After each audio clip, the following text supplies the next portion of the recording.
It's page 133. No, today I'm not going to mess with you. If you're messing around while my back's turned, you can leave. So focus. 133. Questions? I'll get my pencil and calculator out.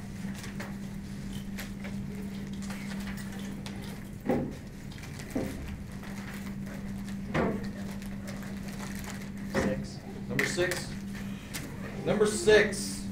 And I should say this test next time, so if you're not sure about any of this, now's the time to be asking questions. The Public Works Department is repairing some of the roads in the city. The materials needed to repave this section of the road cost $2.50 per square foot. What is the possible range for the area of the road? Watch carefully on this. Guarantee there's some of these problems on the test. So we have the road that they give us there. Somebody help me out and tell me the numbers on the road. Bottom's 100. 100 feet. And lift's 45. 45 feet. So if we were going to find the area, what's the formula for area of this shape? Base times height, good. Base times height. What they're telling you is whoever measured this might not be the greatest measuring person. So their numbers, are they exactly right? No, we know any measurement in the world is not exactly right. So they want the range of what it could be. So when we find the area, what we need to do, ignore those marks. You guys seen me use this pen before? It's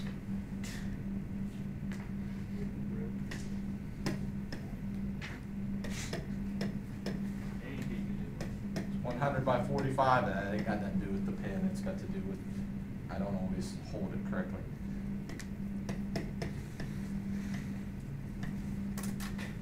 When you get in a rush writing with this pen, that's when it starts doing that. And so if I just quit getting in a rush, I'd be all right.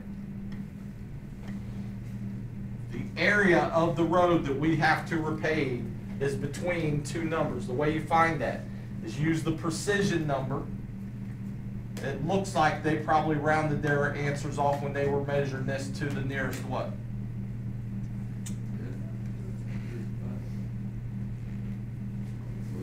Probably nearest 1 foot, right? So that's the small. So we take 1 foot times, what do we say you always times by? 0.5 or a half, right? So we'll go with 0.5 just so we can use our calculators. What's 1 times 0.5? 0.5.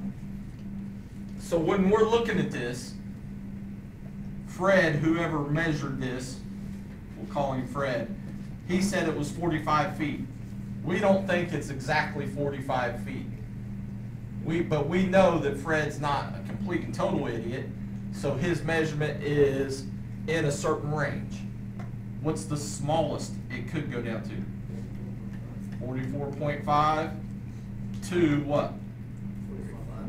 45.5, good. How about for the length? 99.5, good, to what? See, as soon as I start to get in a hurry, that's when it does it. 100.5. So when we're going to find the area, the range of the area, here we want the low side, here we want the high side. What two numbers are we going to use to find the low side? 44.5. So grab your calculators, help me out. 44.5 times 99.5. Somebody tell me what that is. 4,427.75. 4,000, say it one more time. 4,427.75.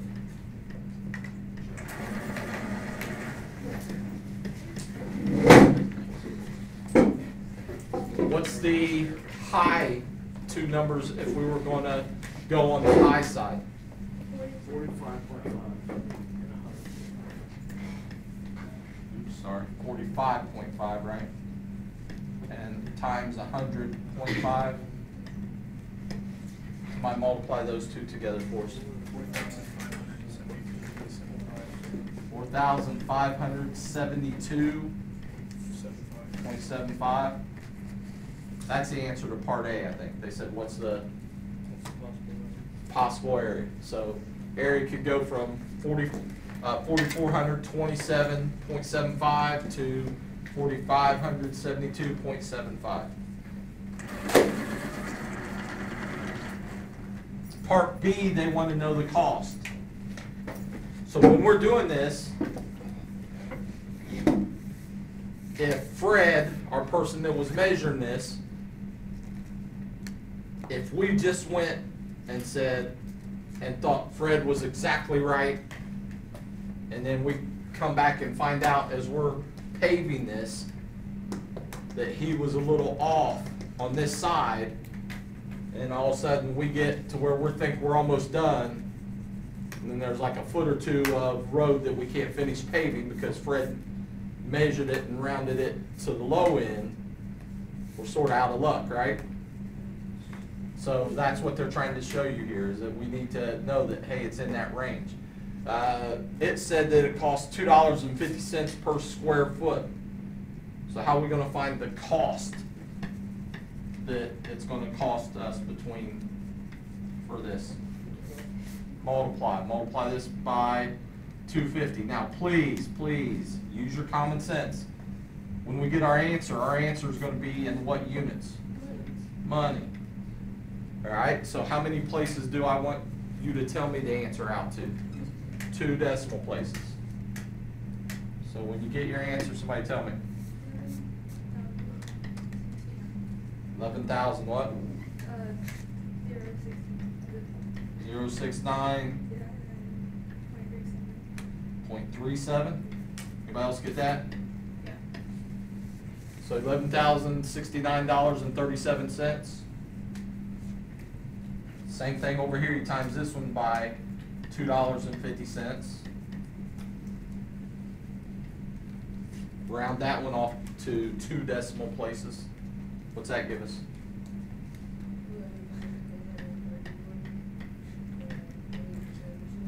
What's the last part? 87 cents. Ignore that. Does everybody agree with those two?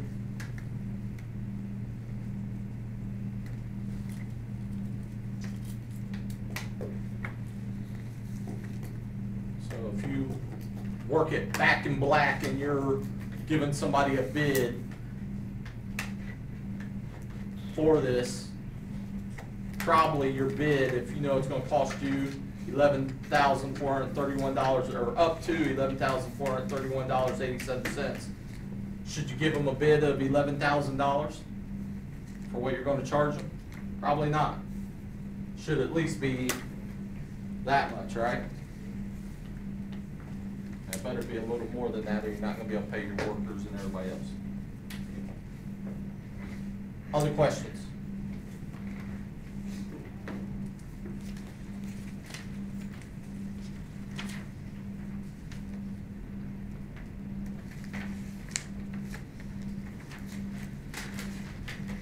About on 143, questions on it?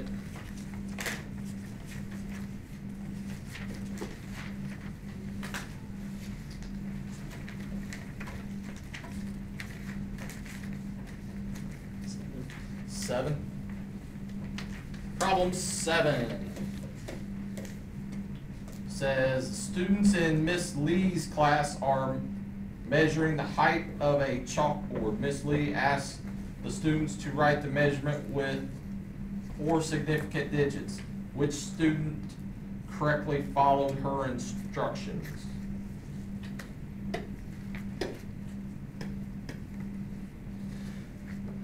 So let's see, I'm not going to write students' names down. Is that all right?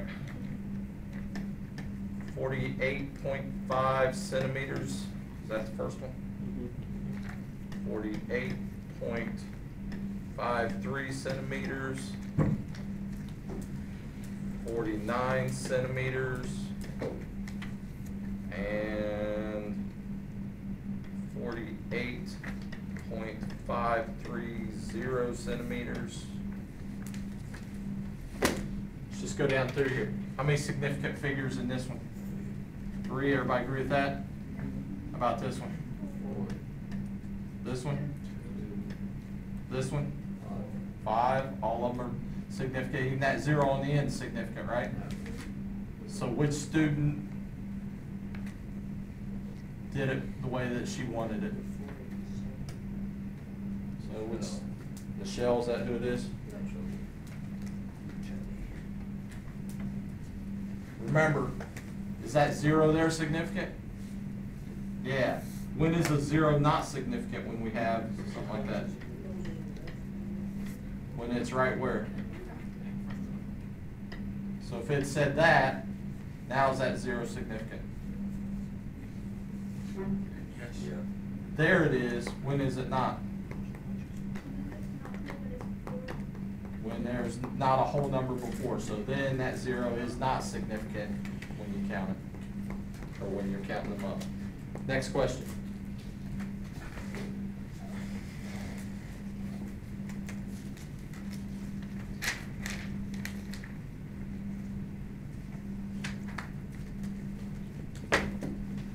Easy, Evan. Like I said, we should just take a test today, shouldn't we? Yeah, definitely. So Evan said yes. That's 2 of you. Eli and Evan. You didn't say that? I swear that's what I heard.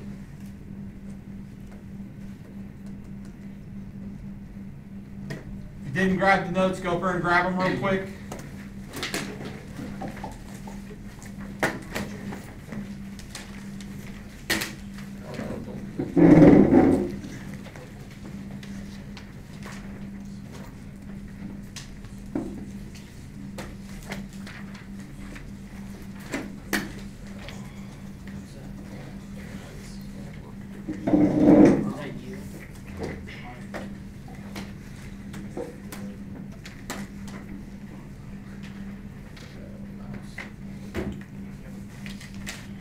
I have a slingshot.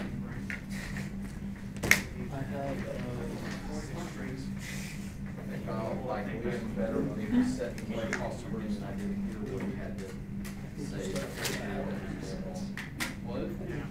Then a mouse like on a computer. you might have one of my Oh. extras. Where's the little boomer? The red ones. Alright, for us, we here. What? That's fine. What? You can bring all what? Hey, November 3rd. What?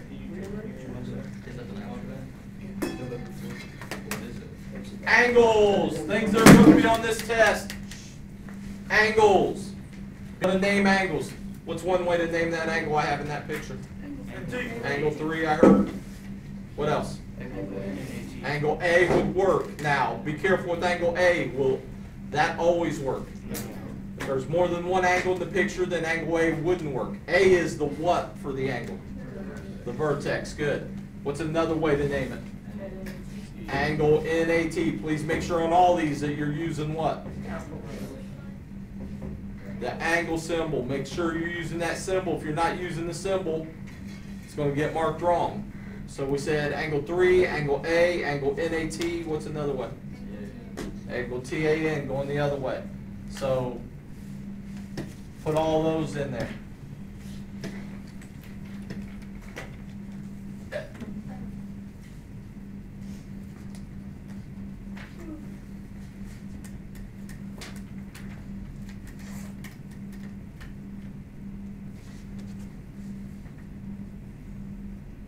Be able to classify angles. What kind of angles between 0 and 90 degrees? Acute angle, or acute angle. Fill that in. How about between 90 and 180? Obtuse angle. Exactly 90? Right? Exactly 180 degrees? Straight angle? Fill those in.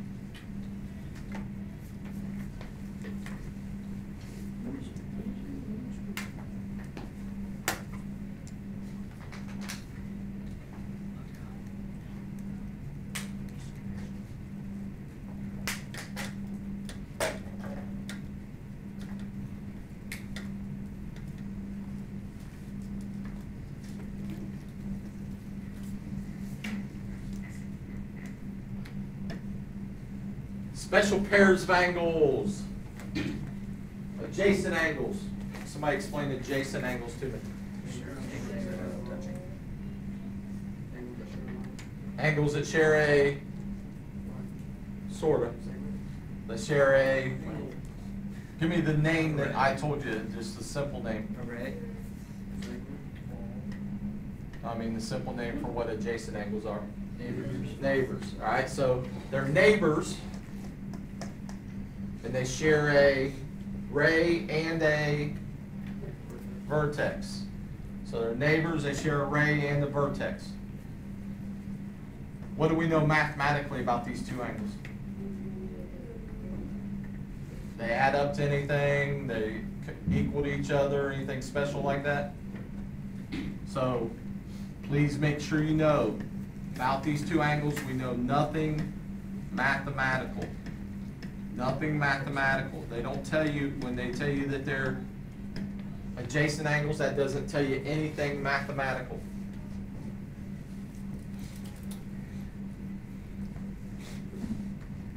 Vertical angles. Somebody explain vertical angles to me. They go in a straight line away. All right, they're sort of, they share the vertex and they're sort of opposite of each other. Thing you might want to do on vertical angles, you might want to draw this picture here. What did I just draw? Two what? Two, what are these? Two lines. So there are two lines, and which angles, if I stick some numbers in here, 1, 2, 3, and 4, which angles are the vertical angles? 1 and 3, right? Let's just still stick with one pair. 1 and 3, are they neighbors to each other? No. So vertical angles, the definition for vertical angles are two non-neighbors or two non-adjacent angles formed by two intersecting lines. So 1 and 3 are the vertical angles. 2 and 4 is another pair of vertical angles. What's always true about vertical angles? They're always equal. They're always congruent to each other. So that's what goes on the other line.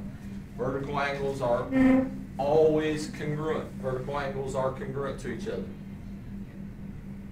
Now, I didn't put any of this on these notes, but you're going to have to set up equations and solve them and find x, and then maybe plug back in and find the angles like we did throughout the chapter. Everybody knows that, right? So if you're given two vertical angles, then you're going to set them equal to each other. What picture could I draw for a linear pair? What's a linear pair tell you? They add up to 180. They're just a line. Maybe you have something like this. That's what Aiden was trying to show me over there. 5 and 6 maybe.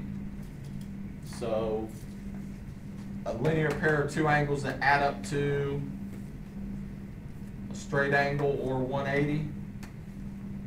You might want to put down here 180 degrees. That's what they always add up to.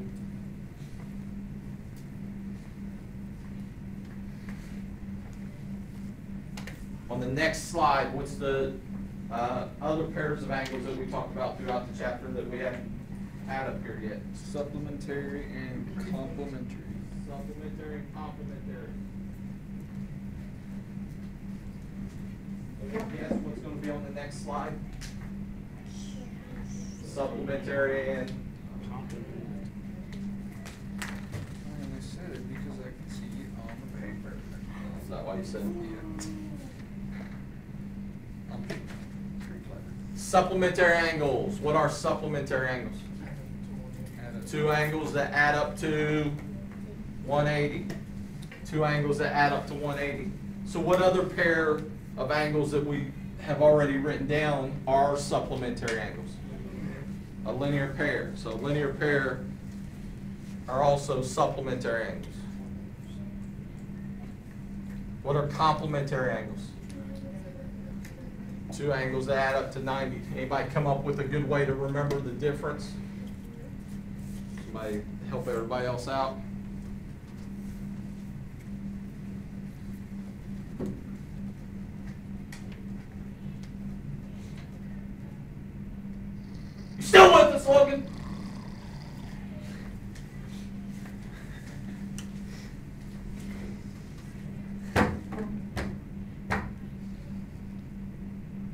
Nobody found a way to remember them?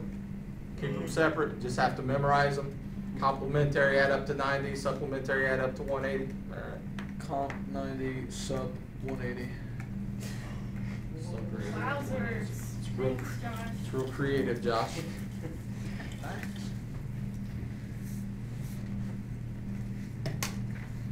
Next, things you can assume, things you can't assume. You don't have a whole lot of room on your paper, so we're not going to write all the stuff that I had at first on this.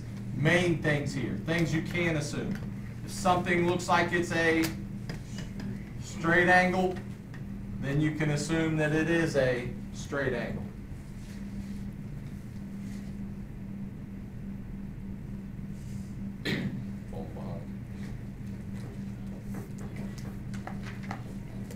Give me something that you cannot assume. 90 degrees. 90 degrees. And I forgot to say it when we were talking about a right angle. So you cannot assume that something is a right angle. Please remember, if it is a right angle, what's the symbol going to look like in the picture? It's going to be that little box in the corner. So make sure you know what that little box tells you. The other thing that you cannot assume, segments or angles are what to each other? Congruent. Don't just assume if I have this angle and I have this angle, just because they look like they're the same, does that mean that they're the same as each other? No. If it is, then they're going to show you in the picture with those markings. Or if it's segments, if I have a picture like this, and you have some other point right there,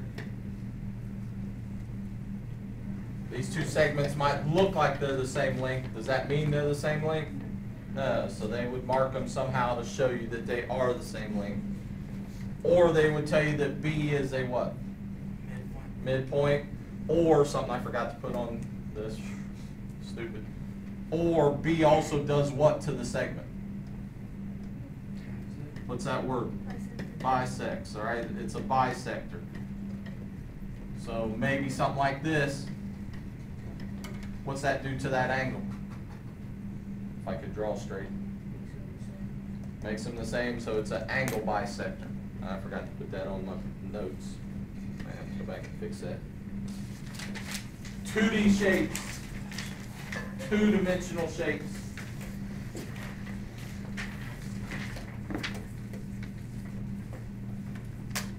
You have a triangle.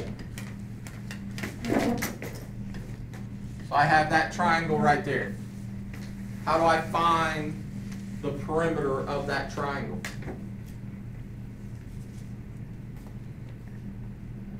Add them all up. Just add up all the sides, right? Same thing when we get to a rectangle. How do you find the perimeter of a rectangle or a square? Just add them all up. So for a triangle, just add up all the side lengths. How about for a triangle, the area? Anybody remember the formula for area of a triangle? Base times height divided by 2. I know you guys have all these formulas and all these rules that we covered this chapter memorized, so you really don't need to write all these down, right, Luke? Because they're all memorized already. We should just not use the notes on this test, should we? I'd rather, I forget things in stressful situations. All right, so might be a good idea to have them down there somewhere where you can see them pretty easily, right? Yeah. When we're dealing with this, before I go on to the others, perimeter. What kind of units are perimeter going to be?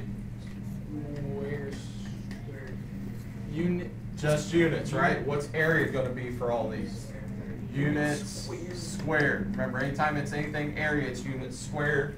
And then surface area is going to be units squared when we get to it. Volume is units what? To the third power cubed. What's the formula for, or how do you find a rectangle again, the perimeter? Just add up all the side lengths. How do you find the area of a rectangle? Base times height, length. If you still want to use length times width, go right ahead, I don't care. Doesn't matter as long as you know what you're doing.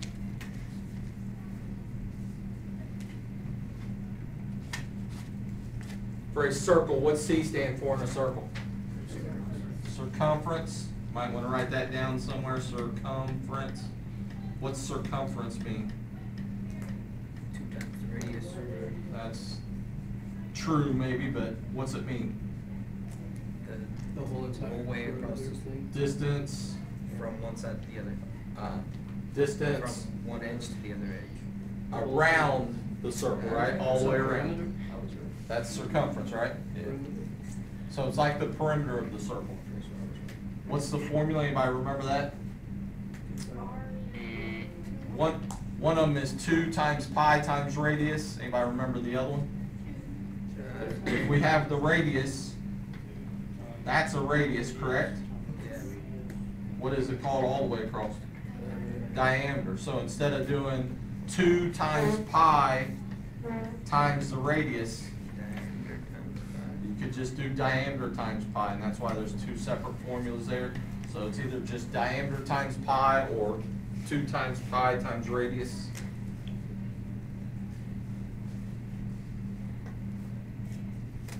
Anybody remember the formula for area of a circle? Pi times radius squared.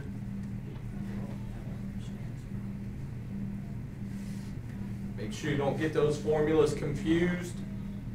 That's going to be the main thing, is I bet a couple of you get them confused when you're finding circumference or you're finding area.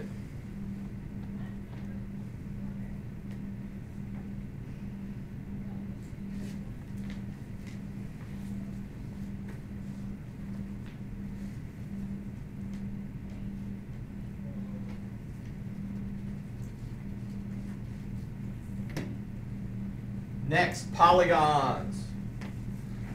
A 3-sided polygon, what's it called? Triangle. 4-sided polygon.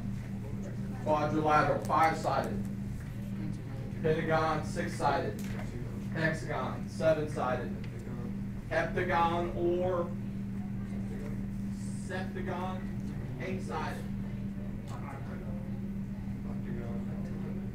9-sided. 10-sided. Decagon. And a 12-sided. Dodecagon.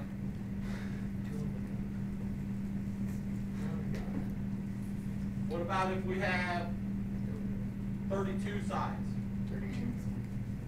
32. You call it just 32 dash gone. So however many sides it has, then dash gone.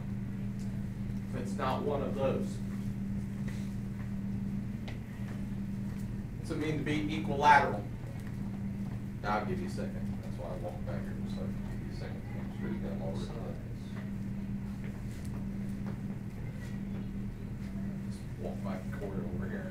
She already had them all written in, so I was thinking it was, but I forgot. She's just a genius. Yeah, she'll be on that one of those back there. How do you get on that board?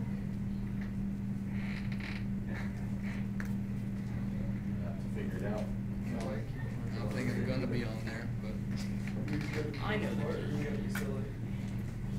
I know the answer. I'm a little silly. I don't know about smart.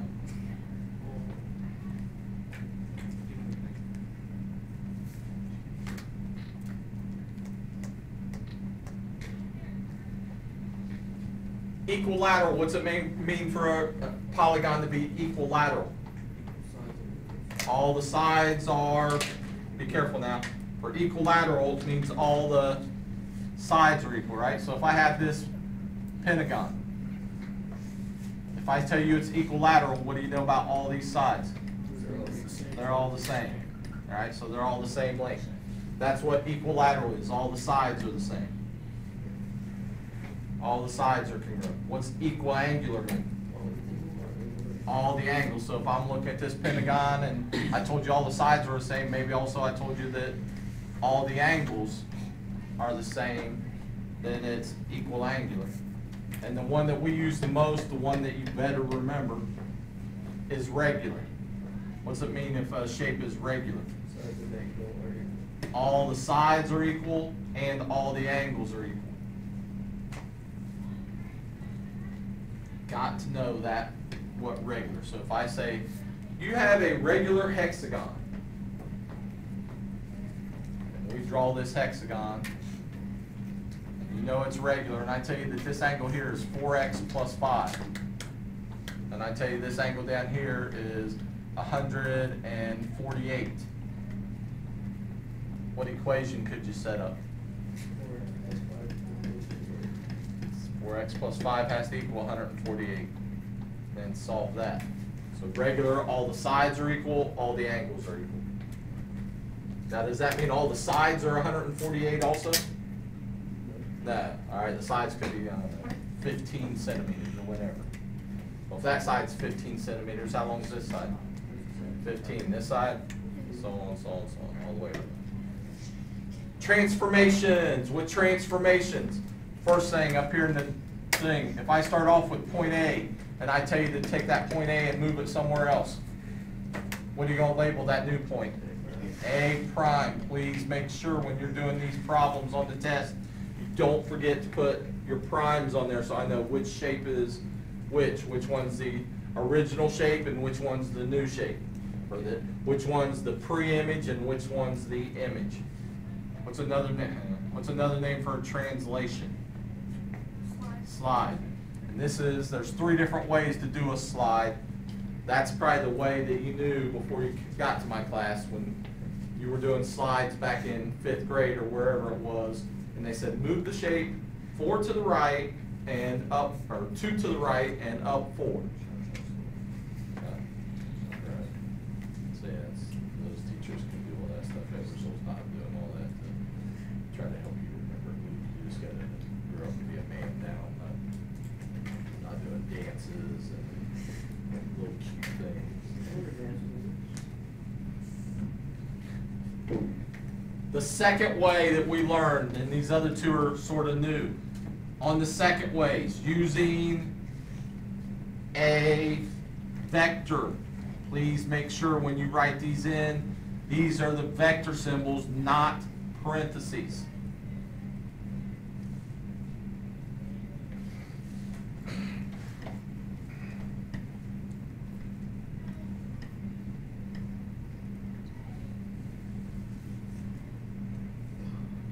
When you're given a vector like this and you're doing a translation, the first number tells you how much to go left or right. The second number tells you how much to go up or down. So if I gave you this vector, what's it telling you to do? 5 left or right. 5 to the right, because it's positive, right? Correct? If it was negative, it tells us to move to the left. What's this part telling us to do?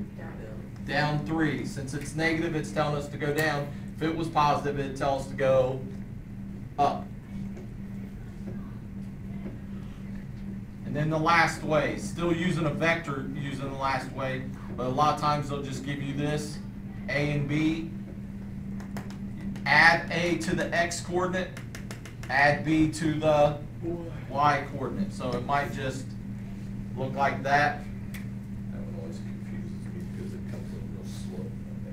It's not pushing.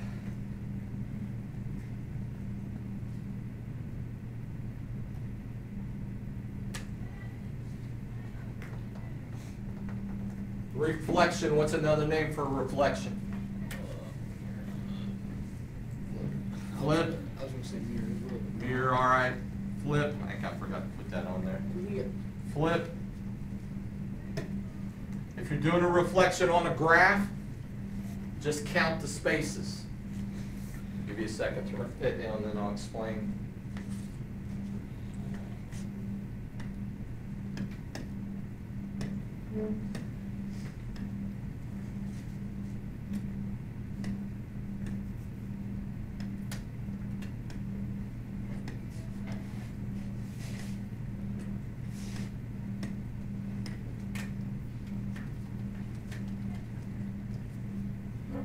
If I have that triangle and I want to reflect it, which axis do you want to reflect it over? Go with the Y. Go with the Y, so we're going to reflect it over this axis. If I want to reflect it over the Y axis, all I do, count the spaces. How far is A from there? Well, I just take that distance, however many spaces it is, and I move it over that way, that many. This new point is gonna be what? A prime. I count how far is C from it. Go over that, this way, that many spaces. That's gonna be C prime. How far is B from it? Go over this way that many, and I'm gonna run out of space over here, so I'm gonna be off, so it's not gonna be exact. That's B prime. Our new triangle's gonna look something like that. Reflection is very self-explanatory. Nothing hard about it if you're on a graph. If you're not on the graph, then there was two rules. Not on the graph. If you're reflected over the x-axis, you end up with this. The x-coordinate stays the same, and what do you do to the y-coordinate? Just change the what? Change the sign. If it was positive, it becomes a negative. If it was negative, it becomes a positive. And same thing here for the x-coordinate, and I'll be out of the way in 1 second. Change sign of the, sign, not side, I don't know what that is.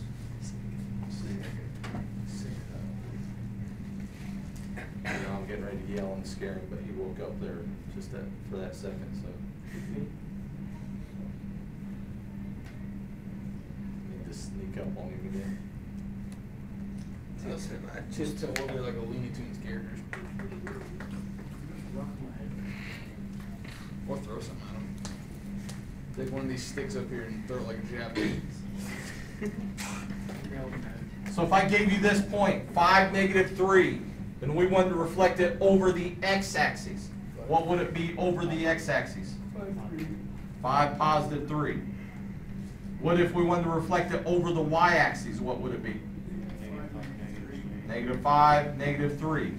Just changing the sign of whichever one. Remember, it's sort of opposite of each other. If it's over the x-axis, you change the y sign. If it's over the y-axis, you change the x sign. Rotation, what's another name for a rotation? Turn. Again, I think I forgot that in there. With the turn, thing that you need to remember with a turn, gotta have the chart. So somewhere in your notes, I'm not rewriting that whole chart for you, somewhere in your notes, I'm hoping that you have that chart. Remember that chart that we filled out that said XY goes to this, if it's this 90 degrees and all that? Hopefully you got that chart in there so you have those rules. If you don't, then you're probably gonna be out of luck. Unless your name's Luke again and he's got all of them memorized like he told us.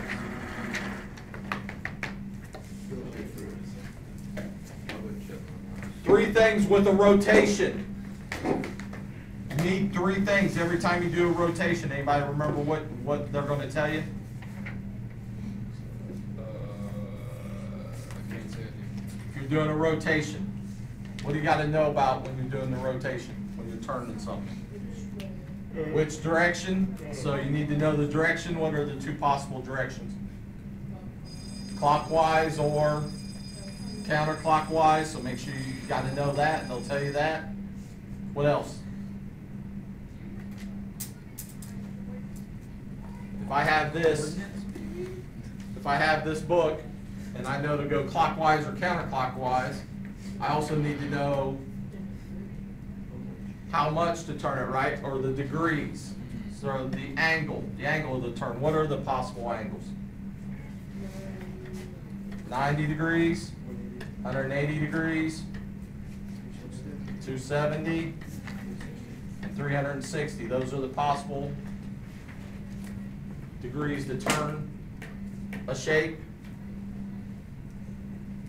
And then the last thing, which probably should be the first thing that you look for, which we didn't look for a whole lot because ours is always the same, the point of rotation. Our point of rotation is always going to be the what?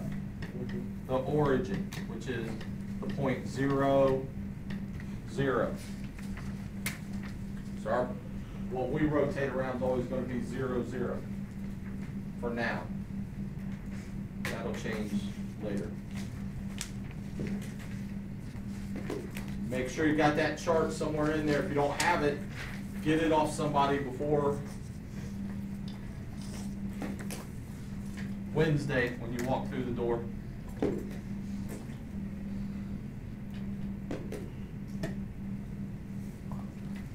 Polyhedron. Anybody remember what a polyhedron is?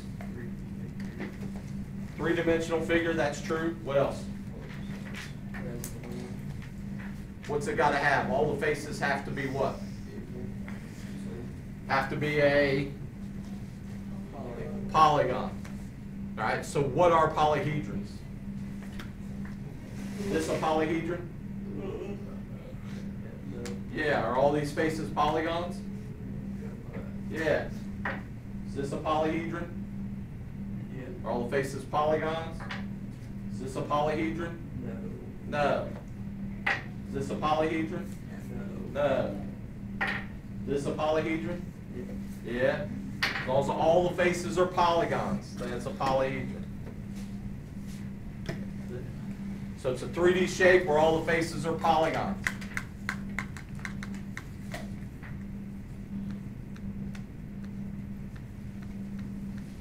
When we started talking about polyhedrons, and this was sort of easy, so you may have forgotten it, what did we find? I know we found surface area and volume, that's not what I'm talking about right now. When we first started talking about them, what did we find for this polyhedron? Base. The base. What else? How many what? How many faces? How many edges? And how many points or corners or vertices? And that's what we need here. So those are the things. You got to be able to find those on each one of these.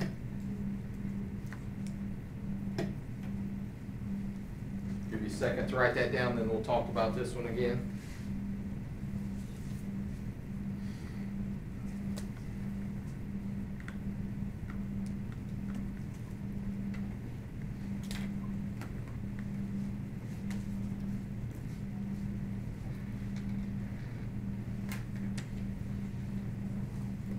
First of all, somebody give me the name of this polyhedron. Triangular prism, good. Which faces are the bases? The two triangles. Remember, the bases have to be parallel and congruent to each other. Okay? So if I'm looking at this shape, which faces are the bases? The hexagons, these two. About this polyhedron, which ones are the base? Just that bottom one. It only has one. Pyramid only has one base, right? So with this polyhedron, this triangular prism, first thing, how many faces does it have? Five. 1, 2, 3, 4, 5. It's got 2 faces, but 5 bases. How many? 2 bases, but 5 faces. So 2 bases. You said two faces. I said it the other way around. I know what I said. Try to confuse things. So 2 bases, 5 faces. How many edges does it have?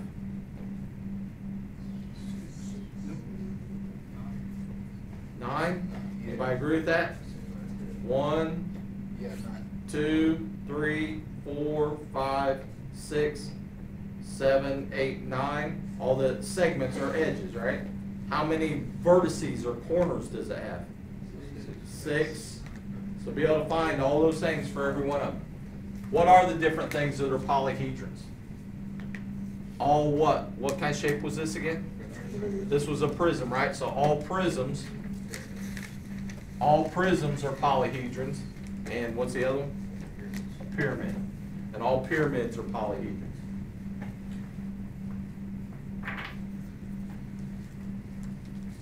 What are the things that are not polyhedrons? A sphere is not a polyhedron. What else? Cylinder and a cone. So cylinder, cone, and a sphere. Those are not polyhedrons.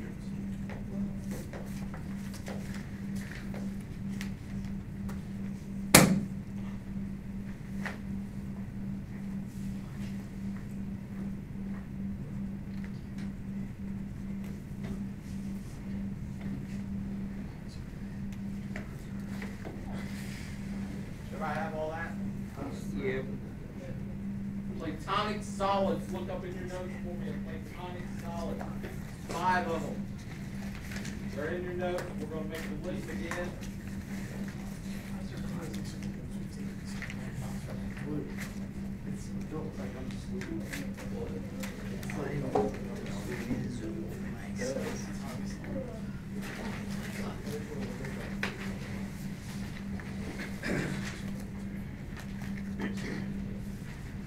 You know what? You know what I did there? Yeah, it was like one love. Okay. Look at the bicycle go. I walked back there, he's just looking at you and alarm. You really want to drink, I do. It's just, wait, did he ask? I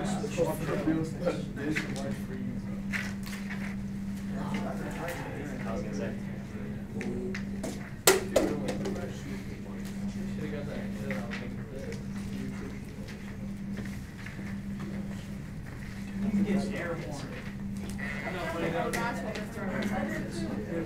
Does anybody remember all of them? You got them in your notes there, right? Somewhere?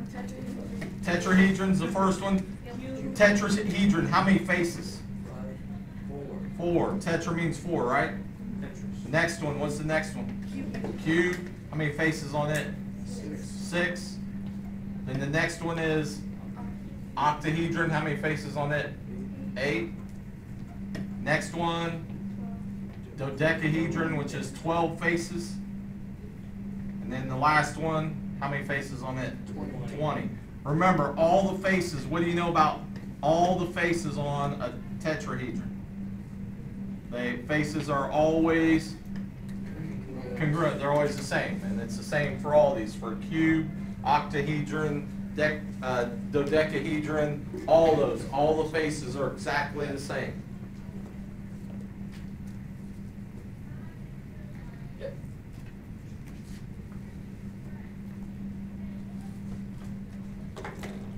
Again, those should be listed in your notes somewhere.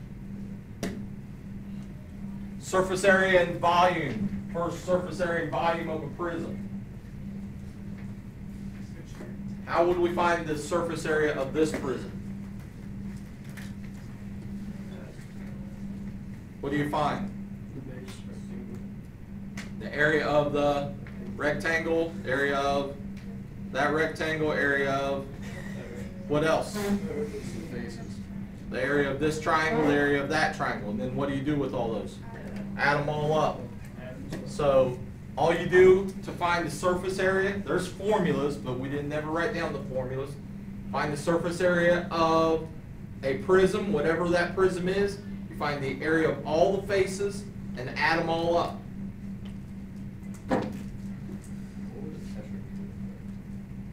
Tetrahedron. It's like a 4-sided die. So maybe it's got a triangle, another triangle, another triangle, another triangle. They're all the same. All right, it looks like it's a triangular pyramid. Something you might want to write down here that I should have probably wrote on here somewhere. Surface area. Surface area is always what kind of units? Squared. Units squared. Volume is always what? Units cubed. Don't forget that. Units squared, units cubed. Units cubed is volume. Yep.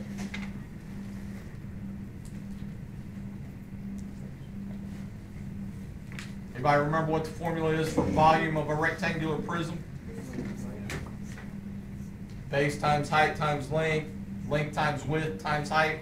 Whichever formula you remember, I don't care.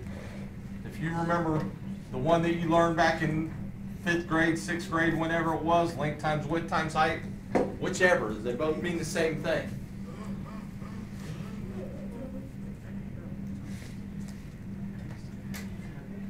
How do I find the, we already talked about how do I find the surface area of this prism? Same thing, right? You just find the area of all the faces and add them all up. So find the area of each face and add them all together.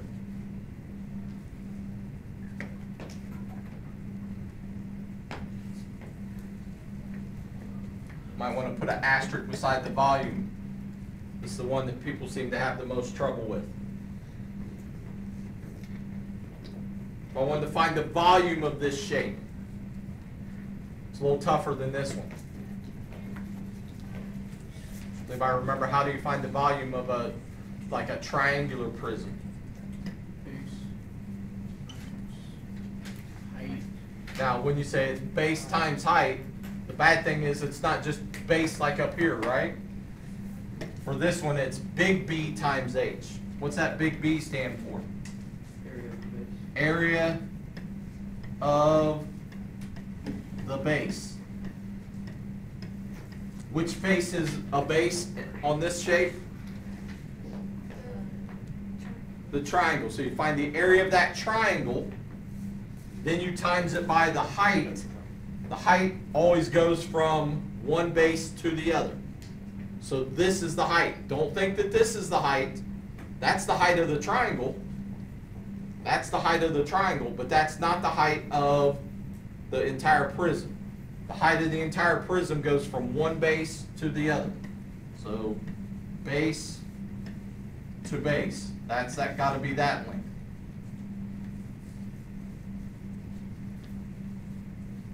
If I had this pyramid,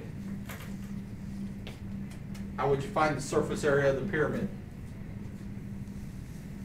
You'd have to find the area of what shapes? Square and all the triangles. And what are you going to do with them all? Add them all up, same as for any of the prisms. So you find the area of each face and add them all up.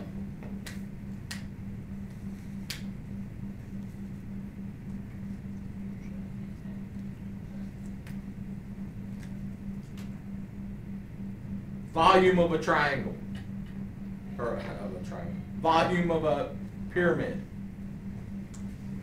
Anybody remember that formula? Same as this formula, except what do you do? Divide by 3. For volume, it's divide by 3.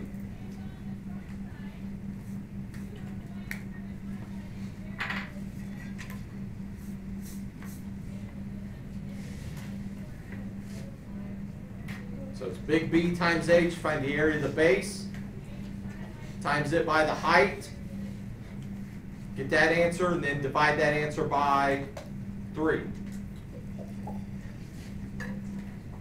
Anybody remember what's this called in the pyramid or a cone? It works either for either one. That's the height. Now, I think I didn't just call it the height because we have another one that's the height. I believe I called it the middle height. Did I say that in here?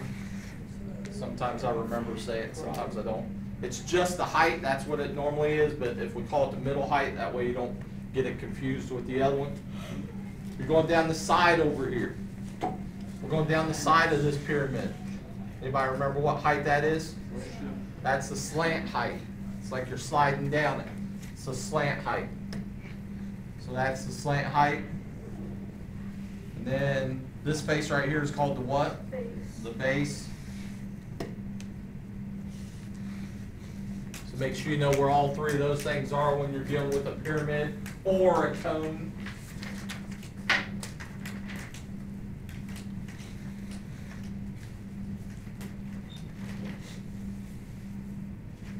When we're doing a problem like this, just for a second here, you're doing a problem like this on the test, and Eli gets to this problem, and he knows he's finding the surface area of this pyramid. He goes, oh man, I don't feel like doing all that. I'm so tired, I can't do all that extra work. If nothing else,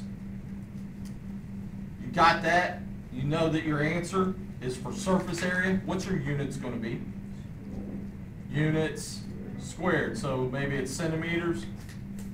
He writes that down, he's probably going to get at least a point because he got the correct units. So maybe he did nothing else, but he writes that down, he gets a point. Now I would hope Eli, he's smart enough, that he wrote that down, he knows he's going to get a point there. I would guess something here.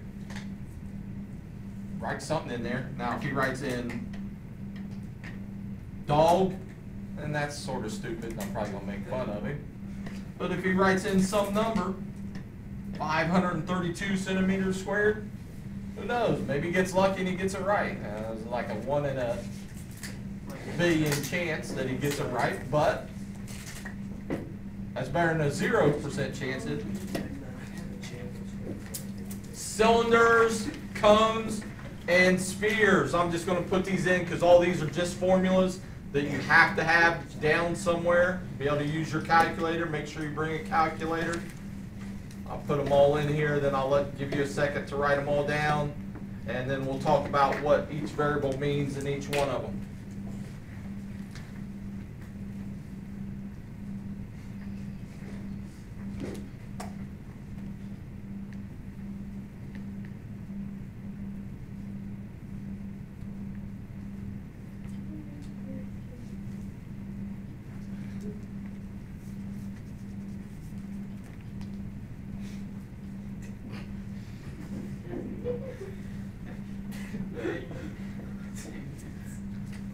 Cents. I'm not fully That would work out pretty good. That was pretty good timing. Set up over there. That's good to be quiet enough. Set over there. Set it for the He is an air one, brother. He's so good. I might get one today. If I stop somewhere and get one.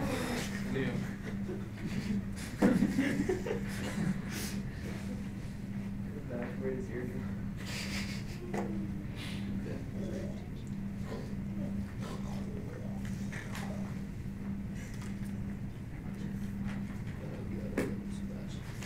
Probably get in trouble if I get the air horn though, because in that air horn, one of the things that that'd they be use great. is signal if there's trouble in the school or something. No.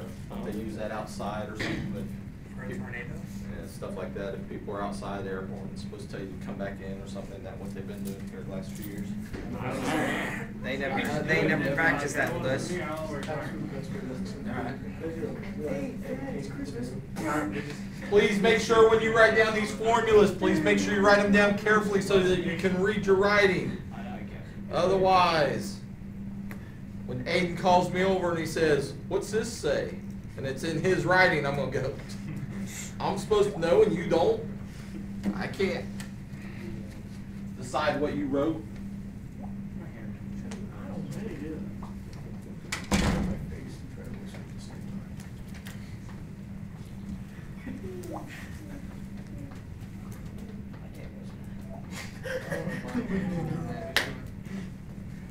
Sorry, I have to get this done.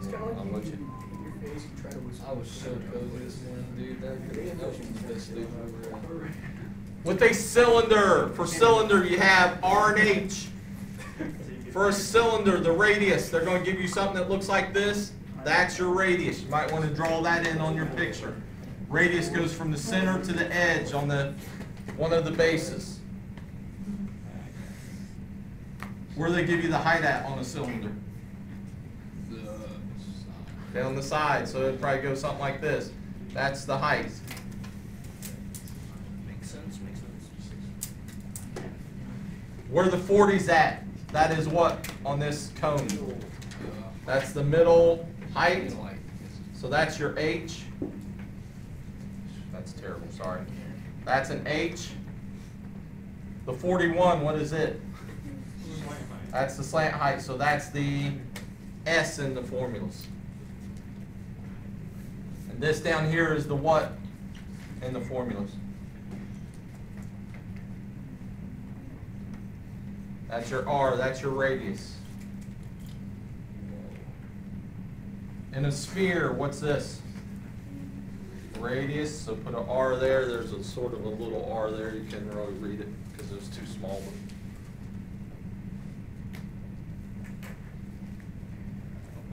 That makes sense. So make sure you know they'll tell you those, and you just have to plug them into the formula, figure it out. Hopefully most of you have a calculator. Make sure if you don't have one, bring one, borrow one from somebody, steal one. I don't care where you get it as long as you got one when you walk in here next time.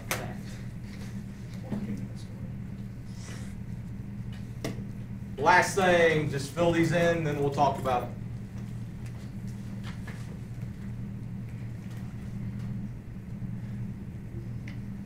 You're telling me, like, store ever saw and you saw me like pocketing a calculator, you would just be like, give me a thumbs up and like not turn me in? Would you get brought I up? wouldn't turn you in that day. I might turn you in the next day if you Forget the calculator. forget it and didn't bring it to class. Would you be proud of him? Black man. If you brought it to class, I'd be proud of it. Do whatever you can for a calculator. All that for a result. I would. Just showing my undying love for geometry.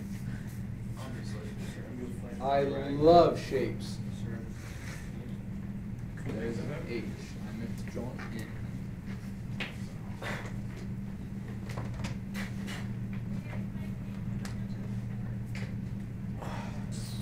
Eli is going to be happy with me because on the first one up there, orthographic drawings, there's about 10 of them on the test. So all those where you had to draw number 1 and number 2 on that last assignment, I put like 10 of them on there. So I can make fun of every single one of you as I'm grading your test for your terrible, terrible 3D drawings. Thank you, Brad. Okay, Jenny. Probably not. So with orthographic drawings, probably not going to have to draw something that's three-dimensional that I know most of you probably can't do really, really well. Nets. There, you might have to draw a net of something. So if I gave you this shape,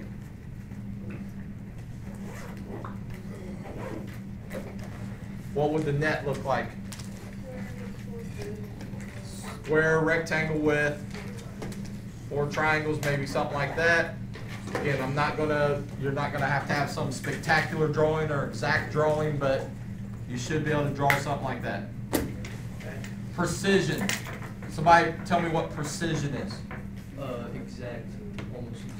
The amount of precision you're getting something. Now, is it the correct answer? No. No, precision is getting the Specific. same answer over and over and over again. All right, what's accuracy? Getting close to the same. Getting close to the actual answer over and over and over again. Precision number, remember with precision number, you multiply by what? 0.5 or what? 1/2. So you multiply, I should say 1/2, multiply by 0.5 or 1/2. When you're trying to find a precision number, you take the smallest unit, whatever the smallest unit is on your measuring tool, and you multiply it by 0.5 or 1/2. Be able to find the precision number, find the approximate error. Remember approximate error? You take, oops, that should be an equal sign in there. You take the actual minus the estimate. And you take the absolute value of that answer. So I'm measuring something. I'm measuring the length of these glasses right here. And I say it's 5 inches. Is that the actual measurement or the estimated? That's the estimate. Whatever you're coming up with is always the estimate. The actual is what they tell you it's supposed to be. Okay? Be able to find the range. We just did a couple of problems. We did that one problem with the, which problem did we do? We did the one with the guy with the grass seed. We did the road one, didn't we? How much the road was going to cost them. So be able to find that range like we did on there. If I tell you that the measurement is 5 inches, what would the range of the actual be? So the precision number is 0.5 inches, right? Because that's looks like I went to the nearest inch. So the precision number is 0.5. What goes on this side? 4.5 inches. What goes on the other side? 5.5 inches. So we don't think that Eversole's a complete idiot. He got somewhere close to the correct answer.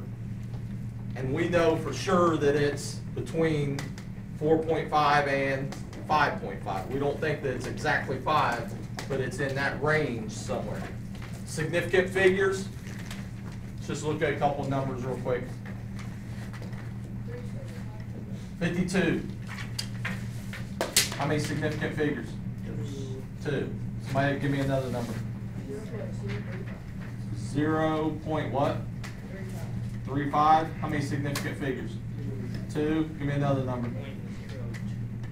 0.0215. How many significant figures? 3. Make sure which one's not significant. 0. Give me another number.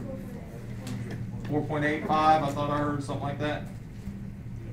3. 5,000.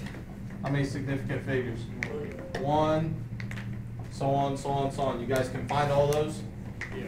I would put an asterisk beside like these two, because I know there's a few problems on the test that deal with those things, so several points.